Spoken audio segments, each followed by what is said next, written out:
দর্শক, গ্রিন টেলিভিশনের নিয়মিত আয়োজন Canadian university of Bangladesh presents জনতার ভাবনে আপনাদের স্বাগত জানাচ্ছি। আমি সাজেদা পারভিন।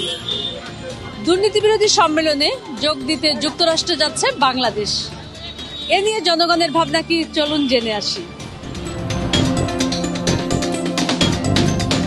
যে এই যে সম্মেলন, এই সম্মেলনে তো অনেক দেশ আছে যে সে দেশে দুর্নীতি নাই, সেরকম নাই, আছে হয়তো কম পরিমাণে আছে।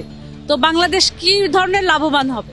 বাংলাদেশ এই লাভবান হবে দুর্নীতি যদি সম্পূর্ণ রোধ করে, তাদের পদক্ষেপ নিয়ে আইনগত ব্যবস্থা গ্রহণ করে, তাহলে আমাদের জনগণ সুফল পাবে, এবং রাষ্ট্রীয় অর্থনৈতিকভাবে আমরা চাঙ্গা হবে। সেই সম্মেলনে যোগ করলে মোটামুটি বাংলাদেশের জন্য যথেষ্ট সুফলই হবে। এই কারণেই সুফল হবে আমি মনে করি, কারণ বাংলাদেশ যেহেতু অনেক আগায় গেছে, দুর্নীতিমুক্ত অবস্থায় বাংলাদেশ অবস্থান করতেছে বাংলাদেশ বর্তমানে। আপনি কি মনে করেন দুর্নীতি কমলে দেশ আরো উন্নত হবে? হ্যাঁ, দুর্নীতি কমলে দেশ উন্নত হবে, যেহেতু আমাদের দেশের টাকা আমাদের দেশেই যদি খরচ করা হয়, শিল্প কলকারখানা যদি তৈরি করে, তাহলে আমাদের দেশের বেকারত্ব কমে যাবে। আপনি কি জানেন যে এর আগে বাংলাদেশ 5 বার দুর্নীতিতে চ্যাম্পিয়ন হয়েছিল? তো সেই জায়গা থেকে কতটা এগিয়ে গেছে বাংলাদেশ?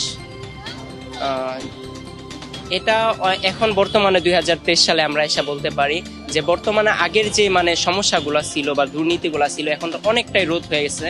এখন বর্তমানে যে সরকার ক্ষমতা আছে, উনি অবশ্যই এইগুলার বিরুদ্ধে অনেক কাজ করতেছে। কম বেশি কম বেশি হয়, এটাকে বেসিক্যালি অতটা রোধ করা সম্ভব না। হয়তো কিছুটা যদি সকলে যদি সম্মিলিতভাবে যদি আগাই, তাহলে যদি কিছুটা রোধ করা সম্ভব আর কি। প্রথমত যারা ক্ষমতায় আছে তাদেরকে অন্তত স্বচ্ছ হতে হবে, এবং যারা আইন প্রণয়নের দায়িত্বে নিয়োজিত আছে তাদেরকে অন্তত স্বচ্ছতা হতে হবে। বিএনপি জামাত জোট সরকারের সময় বাংলাদেশ 5 বার দুর্নীতিতে চ্যাম্পিয়ন হয়েছে, কিন্তু বর্তমান সরকারের ধারাবাহিক এই 15 বছরে একবারও কিন্তু চ্যাম্পিয়ন হয়নি।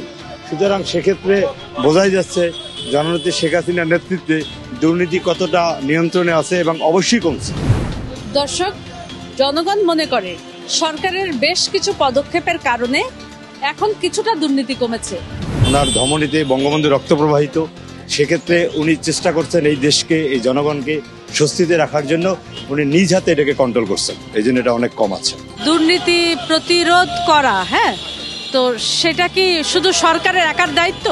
না, এটা কখনই সরকারের একার দায়িত্ব না, আমার জনতার দায়িত্ব। আমাদের বর্তমান প্রধানমন্ত্রী আবার ক্ষমতা যায়, তাহলে অবশ্যই সে দুর্নীতি কমাবে এবং দেশের উন্নয়ন ঘটবে। না, সরকারের তো কঠিন ভূমিকা। একটা দেশের সরকার সেই দেশের জন্য মা বাপ সবকিছু। একটা দেশের সরকার চাইলে দিনকে রাত, রাতকে দিন করতে পারে, সে কারণে সরকার সবকিছু নিয়ন্ত্রণ করতে পারে।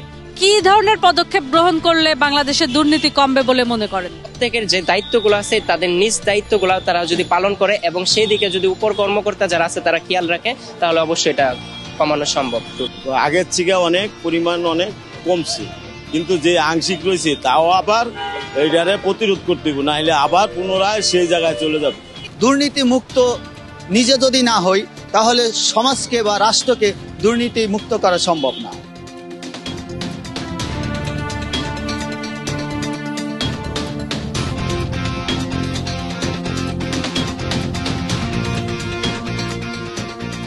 জনগণ মনে করে দুর্নীতিমুক্ত বাংলাদেশ গড়তে স্বচ্ছতা, জবাবদিহিতা যেমন প্রয়োজন, তেমনি নাগরিক সচেতনতা জরুরি।